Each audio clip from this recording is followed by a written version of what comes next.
నమస్తే friends, welcome to Ratnam life style. ఈరోజు పిల్లలు మనం కూడా ఎంతో ఇష్టపడే పానీపూరి రెసిపీ ఎలా చేయాలో చూద్దాం. పిల్లలకి ఈవినింగ్ స్నాక్స్ కింద ఎంతో బాగా ఇష్టపడతారు కనుక ఇది మనం అన్నీ రెడీ చేసుకుని ఎలా చేసుకోవాలో చూద్దాం. పూరి మనం ముందుగా ఎలా చేయాలో దీంట్లో చెప్పట్లేదు, కాకపోతే ముందుగా చేసి పెట్టుకున్నాం అన్నమాట. ఇవి పూరీలు ఎండాకాలంలో మనం గోధుమ పిండితో కానీ మైదా పిండితో కానీ మనకి చపాతీ పిండిలా కలిపేసుకున్నది మనకు కావాల్సిన సైజులో కట్ చేసుకుని బాగా ఒక 10 రోజులు ఎండబెడితే డబ్బాలో స్టోరేజ్ చేసుకుంటే నిలవ ఉంటాయి అన్నమాట. అవి అరకప్పు పుదీనా, అరకప్పు కొత్తిమీర వేసుకుని 2 పచ్చిమిరపకాయలు, 1 ఇంచు అల్లం ముక్క వేసుకొని మిక్సీ పట్టుకోవాలి. పానీపూరి రసానికి టేస్ట్ తగ్గ సాల్ట్ కూడా దాంట్లో వేసుకోవచ్చు.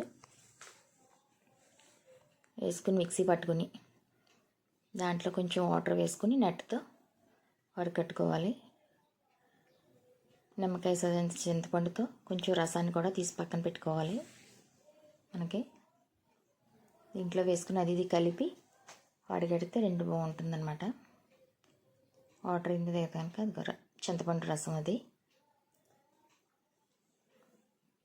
మనం చేసుకున్న క్వాలిటీకి నిమ్మకాయ చింతపండు వేసాం దీంట్లో.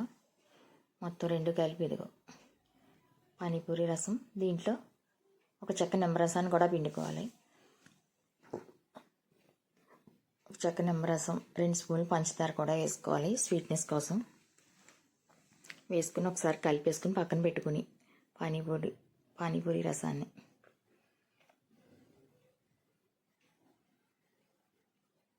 తర్వాత స్టఫింగ్ కోసం పచ్చి బఠానీ, 2 బంగాళదుంపలు, పెద్ద సైజు బంగాళదుంపలు 2, 3 విజిల్ వేసాక కుక్కర్లో పెట్టుకుని 3 విజిల్ వేయించుకోవాలి. మెత్తగా ఉడికిపోతాయి అన్నమాట. ఇదిగో తొక్కు తీసేసుకుని బౌల్లో వేసుకుని టేస్ట్ తగ్గ సాల్ట్, 1 స్పూన్ కారం, 1/2 టీ స్పూన్ చాట్ మసాలా వేసుకుని బాగా మెత్తగా చేసి పక్కకు పెట్టుకోవాలి. ఇది కూడా దీంట్లోకి ఒక 2 ఉల్లిపాయలు, పెద్ద ఉల్లిపాయలు అయితే 2 ఉల్లిపాయలు చిన్న ముక్కల కింద కట్ చేసుకోవాలి. పెద్ద ఉల్లిపాయలు స్టఫింగ్కి అది కూడా మొత్తం అంతా ఇలా కలిపేసుకుని బాగా మెత్తగా లాస్ట్లో కొంచెం కొత్తిమీర వేసుకుని రెడీ చేసి పక్కన పెట్టుకోవాలి. కాంప్లెక్స్ ఉంటాయి కదా, అవి కూడా ఫ్రై చేసుకుని పైన వేసుకునేందుకు అవి కూడా పెట్టుకోవాలి. రెడీ అయిపోయింది. స్టవ్ మీద బాగా పెట్టుకుని డీప్ వేసినప్పుడు ఆయిల్ పెట్టుకుని మనం పానీపూరీలు వేయించుకోవాలి. దాంట్లో ఎన్ని కావాలని మనం రెడీ చేసి బాగా ఎండబెట్టి స్టోరేజ్ చేసుకున్నాయి అన్నమాట. ఇవి మైదా పిండితో కానీ గోధుమ పిండితో కానీ చేసుకోవచ్చు. ఇవి మనకి ఎన్ని కావాలో అవి నూనె బాగా హై ఫ్లేమ్లో పెట్టి వేయించుకుంటేనే పొంగుతాయి అన్నమాట. ఇవి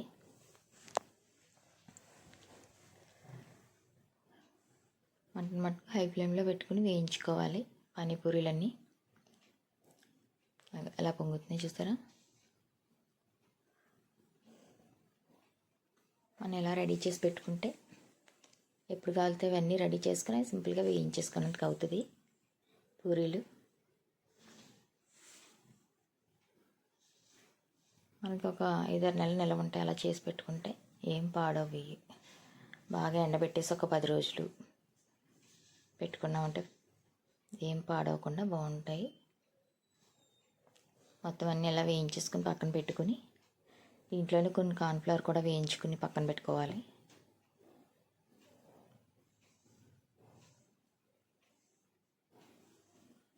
అవి కూడా వేయించుకుని పక్కన పెట్టేసుకుని స్టఫింగ్ పెట్టుకుని సర్వ్ చేసుకుని తింటే ఎంతో టేస్టీగా రుచిగా ఉండే పానీపూరి రెడీ అయిపోతుంది ఫ్రెండ్స్. మీరు కూడా ఇలా ట్రై చేసి మీకు ఎలా కుదిరిందో మాకు కామెంట్ చేయండి. మీ కొత్త రెసిపీ కావాలంటే మాకు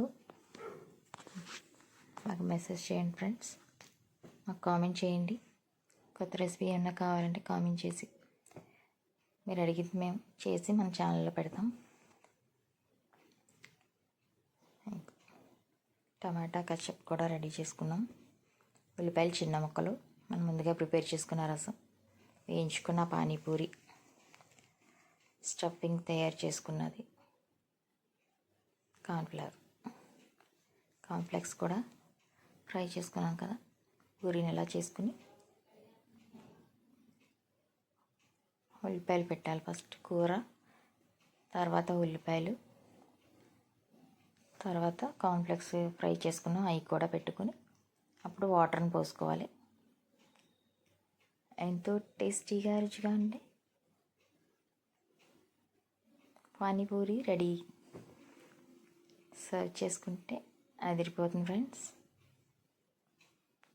thank you for watching. Please subscribe my channel like చేసి షేర్ చేసి మీ ఫ్రెండ్స్ అండ్ ఫ్యామిలీ మెంబర్స్కి షేర్ చేయండి.